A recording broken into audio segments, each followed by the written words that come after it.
The London Chess Classic 2023 is taking place, and this is an absolutely cracking tournament. 7 rounds played so far.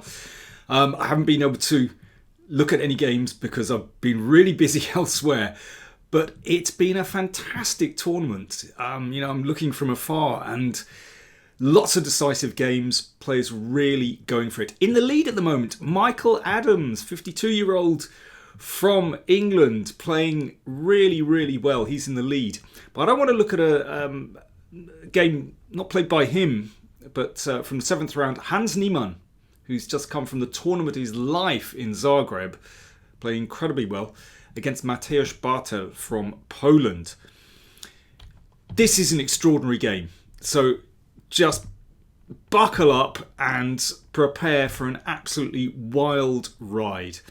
So far in the tournament, Hans Niemann has actually played very solidly, playing, very responsible chess. It's playing Berlins with black, making draws when necessary, on 50%. Not setting the tournament alight, but solid performance, which is unusual for him. Gioco piano, of course, that keeps the tension. What does Bartel play? H6. One of my favourite moves, this little pawn move at the side of the board. Not. Well, in fact, in this particular position, there are always exceptions. It stops knight g5. Well, of course, you can stop knight g5 or minimise the danger just by bringing this bishop out to one of these squares, and then you just castle it for knight g5. But the point of h6 is that black looks to fianchetto the king's bishop. So g6. So it's a little bit slower getting organising castling, but you can see that if you played g6 straight away, then knight g5 would be very awkward. So that's the whole point of this move, that you play the bishop to g7. And Niemann decides to gain space on the queen side, fair enough, and that's stopped. So why is black making a fianchetto? What's so great about the bishop here rather than e7? Well, we can see that it protects the king very well. And also, in playing g6, you're setting up for some very aggressive play on the king side. I mean, this is basically a King's Indian formation. So if you can remove the knight, move the king out of the way and get in f5, and that pawn will support a pawn coming to f5, then black can take the initiative on the king side. And also the bishop supports the pawn in the middle. If white is going for d4, then black is very, very well placed there with the bishop on g7. So it's a healthy spot for the bishop. Rook e1, always a good square for the rook because the centre could well open, and it also frees the f1 square, perhaps for the bishop, perhaps for a knight. Knight h7, there we are. So the knight removes itself from in front of the f-pawn. Of course, that can't move at the moment because of the pin, but black is setting up for king h8 and f5, and boom, off we go. Seems like a very sensible strategy. Niemann plays queen b3. So more pressure here. And the point is that, well, if king h8, then you can snap off the pawn. Another point is that it makes it more difficult for black to bring the queen's bishop into play. Obviously, the queen is looking here as well. So it seems reasonable. And this has been played in a couple of games before. It's not so usual, but still, it seems like a logical move. And here Bartel plays an incredible move, actually. He ignores white's pressure here and simply puts the king in the corner. So now he's ready to play f5, sticking to the program. But of course, this allows bishop takes pawn. Now, this is extraordinary. So just giving away a whole pawn, but that does open up the f-file. But still, I mean, this is a very bold, very daring strategy. Of course, Hans doesn't back down, not in his nature. and he takes the f pawn. So this is the game continuation. Queen f6, and the bishop comes back to c4, and g5. So you can see there's pressure on the f file, and black is starting to roll these pawns down the board. And you might say, well, maybe the queen isn't so well placed on b3. You know, it's a long way from the king side. So black certainly has compensation in the form of quick pressure on the king side. Rook e2 guards the f-pawn so that after g4 that knight can come back. Not a beautiful square, but, well, sometimes needs must. So that pawn is protected by the rook. So it's slightly awkward placement, but remember, white is a pawn up. And black starts to roll the pawns down the board. h4, Bartel just having some fun on the king side. So one never knows. g3 might open things up. Maybe h3 to open up, to weaken the light squares. The queen comes back to d1. Knight e7. Okay, let's send this one round. This could be useful. And, well, you know, how are we going to try and relieve the pressure with white? One could, if one were very concerned, I mean, maybe one could play d4 and simply give the pawn back. Not that black needs to take it, but I guess you could do that. But that's probably okay for black. You could play the knight to e3. There could be potential to hop into one of those outposts later on, but not at the moment. It's very well covered, the f5 square. Niemann plays a very unusual move to my eyes. Queen d2. Steps in front of the bishop, which looks a bit ugly to me, but it does guard those squares. So knight g5 and bishop h6 have been prevented. Fair enough. And now c6 from Bartel. So he decides he wants to push forward with d5. I must say I'm a little bit surprised about that. He could have, I don't know, played queen g6. Just shifting over opposite here. Maybe just bishop d7. But c6 looks a little bit funny to me because I think white probably welcomes an advance in the middle. g3, that just kind of blocks things, and that square is covered, so not such a big deal. And d5, so Bartel is consistent. And bishop e6. So, yeah, he does gain a little bit of territory and shuts that bishop out of the play to some extent. Knight g2. So this knight hopping round, threatening this one. So Niemann is looking for clarity here. So if h3, the knight will come back to e1 to cover this square. But, you know, that does sort of close things for a bit. And I suspect in this kind of position he might be looking to play maybe later on f3, give the pawn and play rook f2. But anyway, knight g6 played. I think Bartel correctly just keeps the position fluid on the king side.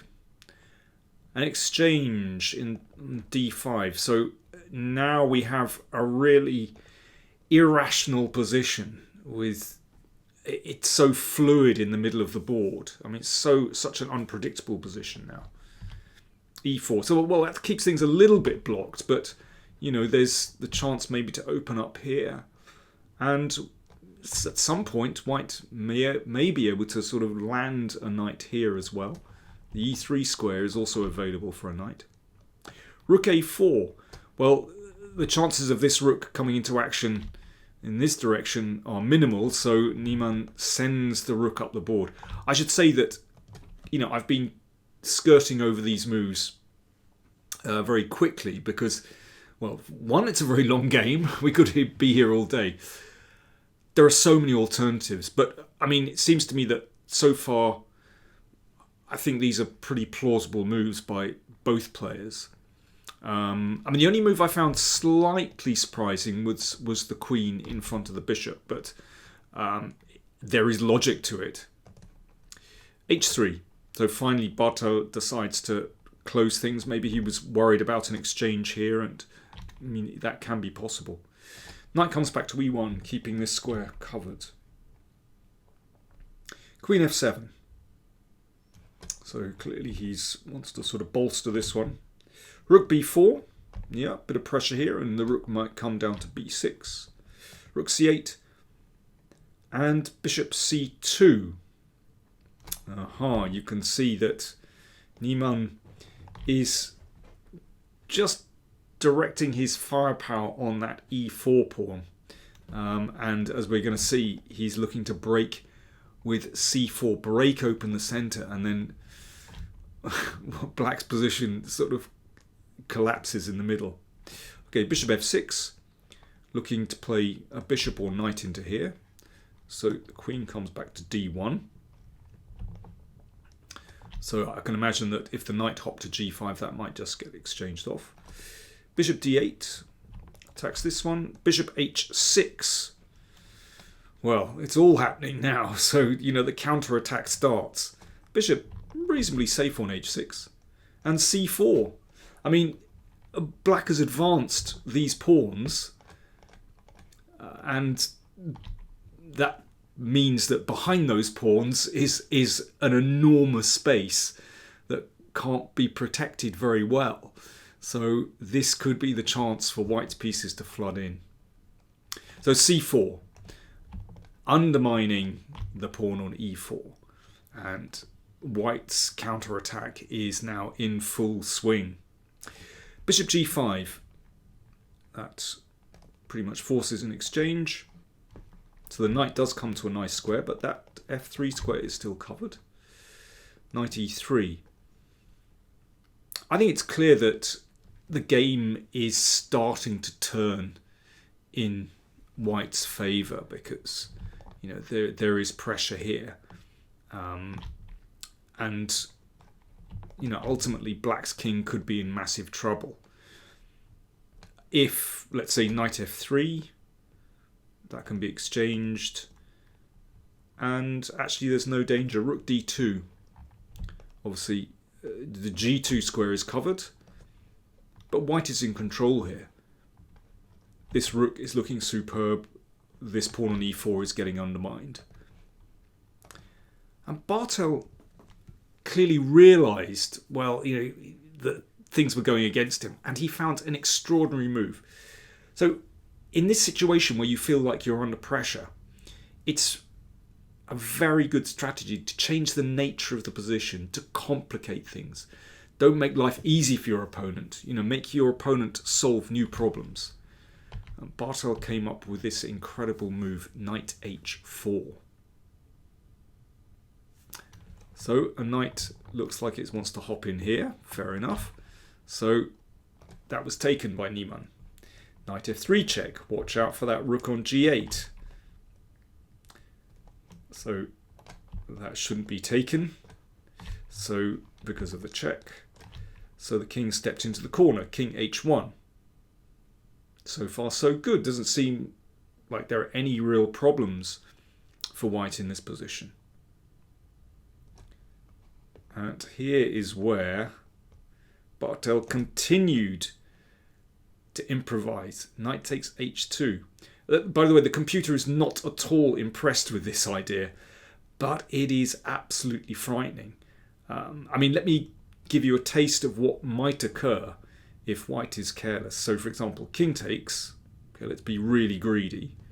Queen check. King comes back. g3. My word, what's going on?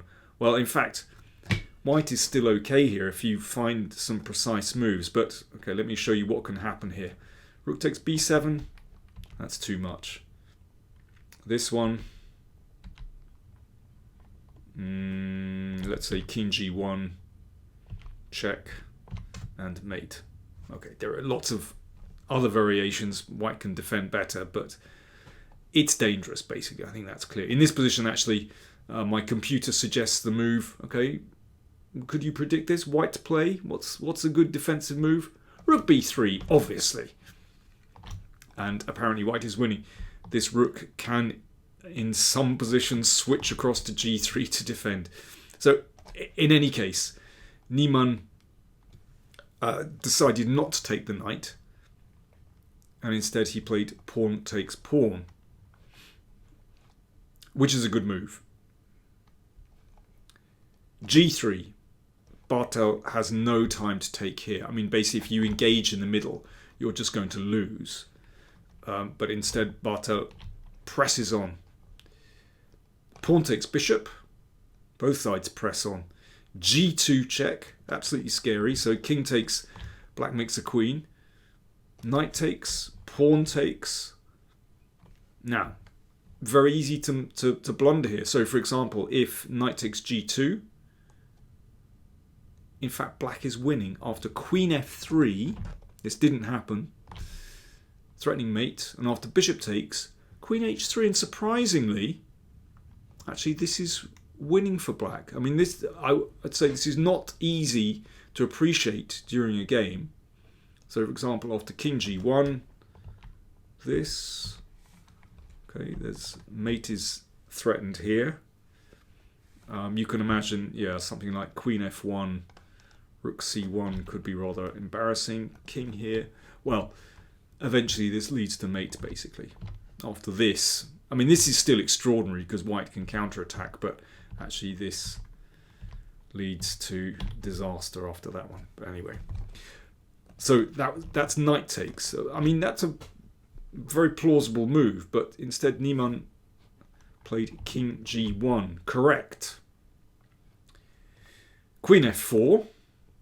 With the idea knight g4 and queen g2. Rook takes. Okay, it still seems fine for white. You know, this queen now has the option to come here. So what does black do? Queen takes pawn. New queen. The king staggers across the board. But still seems absolutely fine for white. That knight is doing a good job of covering squares. The rook also covers some squares. So what next for black? Knight f1. Extraordinary. Okay, time for you to have a little bit of a think. If you were playing this as white, how are you going to defend this position? At the moment, white is a bishop and 3 pawns up. King is in a precarious position. Black's pieces are incredibly active. I like the way these pieces have landed at the other end of the board. This new queen and this knight has joined the fun. What do you play? White play.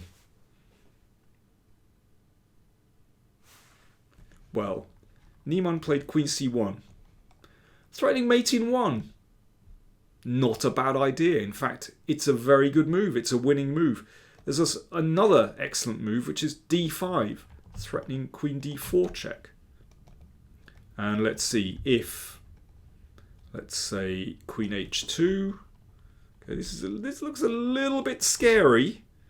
I can understand why Niemann might be reluctant. Still queen h5 threatened. In fact, the king escapes the checks and is actually safe enough in this position. I think it is important that white is about to counterattack here. And in fact, white is winning that position. So d5 also a good move. I suspect Niemann saw both of these but went for queen c1, and it's a good move. It also creates, apart from threatening mate in 1, it also creates an escape square for the king on d1. So, for example, if queen h2, then king d1, and that's actually quite safe. Rook g2 played. So this this is extraordinary. So the fun continues. King d1, correct move, good move. Rook takes c2. So this is the crunch moment. Right, time for you to have another think. Time for me to have another drink. Cheers.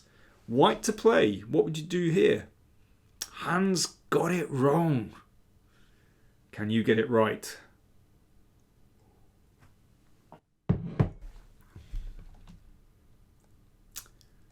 The correct move is Queen h6 check. And then pawn to e7. Well, the threat is absolutely clear. The question is, what's going on at the other end of the board? Does black have something in the attack?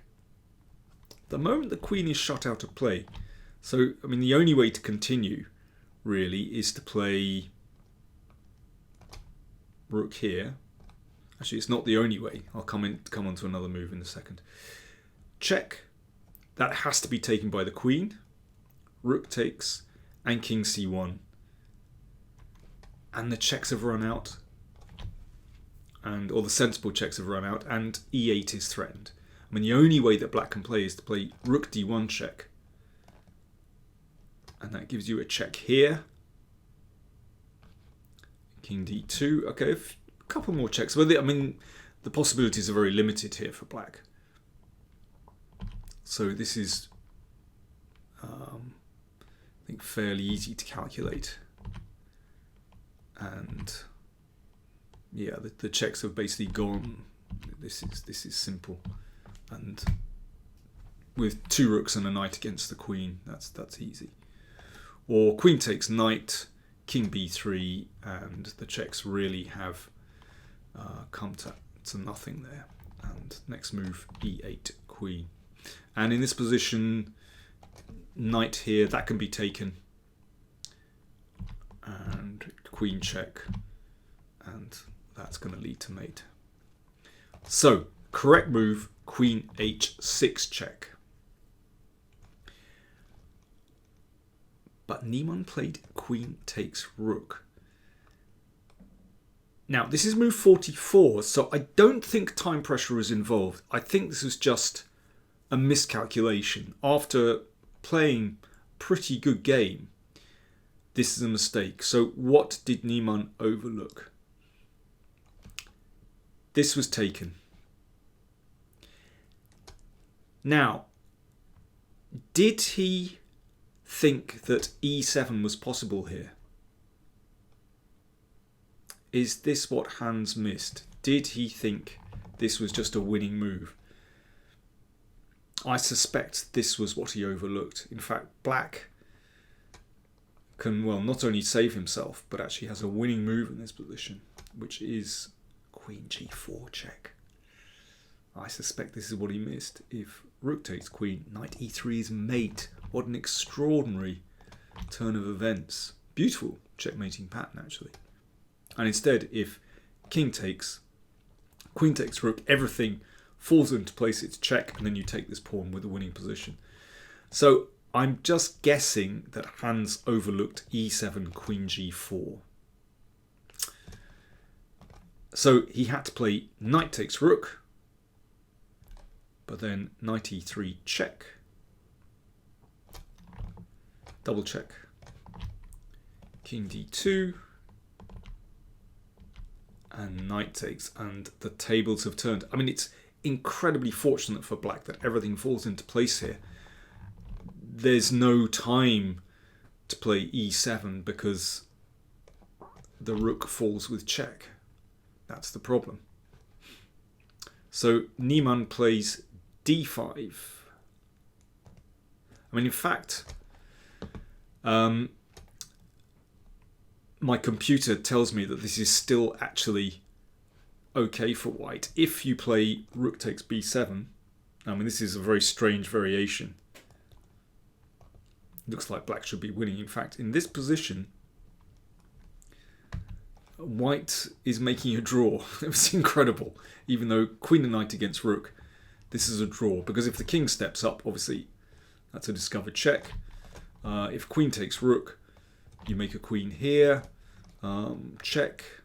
King c1, the king is safe. And yeah, it's actually a positional draw, incredibly. Anyway, Niemann played d5. And after knight takes, rook takes. Okay, we've got queen against rook, but these two pawns look like there could be decent compensation. Bartel plays this excellently, actually. So first of all, those pawns are prevented from advancing. Now he moves the king over. This is really important. Okay, he manages to get that pawn first, but in a moment we're going to see it's necessary for the king to move over to blockade the pawns, and then that gives the queen its freed to buzz around the board. There we go. That's a massive step forward. Now, somewhere along the line there might have been a chance for white to make a draw, but I think by this stage it is, well, now it's certainly impossible, because these pawns fall. You can see how it was necessary to put the king here first, and this really is the end. And here Niemann just resigned without seeing black's next move. I mean, black can just start pushing the pawns, basically. A5. What an incredible game. I think enterprisingly played by both players, starting off with Bartel's king h8, and then later on, well, just a crazy position. As I said, I have a feeling that it's in this position that Niemann overlooked e7, queen g4. That's the trick. An extraordinary game. So 2 rounds to go in the London Chess Classic. As I said, Michael Adams is actually leading with 5 out of 7. We've got Gukesh Tabatabai on 4.5. Such an exciting tournament. So do check out the live coverage. We're going to have a really tight finish here. Gukesh, I think, still has a shot at qualifying for the candidates if he has a good performance here. I'm not exactly sure about that. So, you know, he's really motivated. I mean, he's motivated anyway. So we're going to see a very exciting last 2 rounds. Thanks for watching.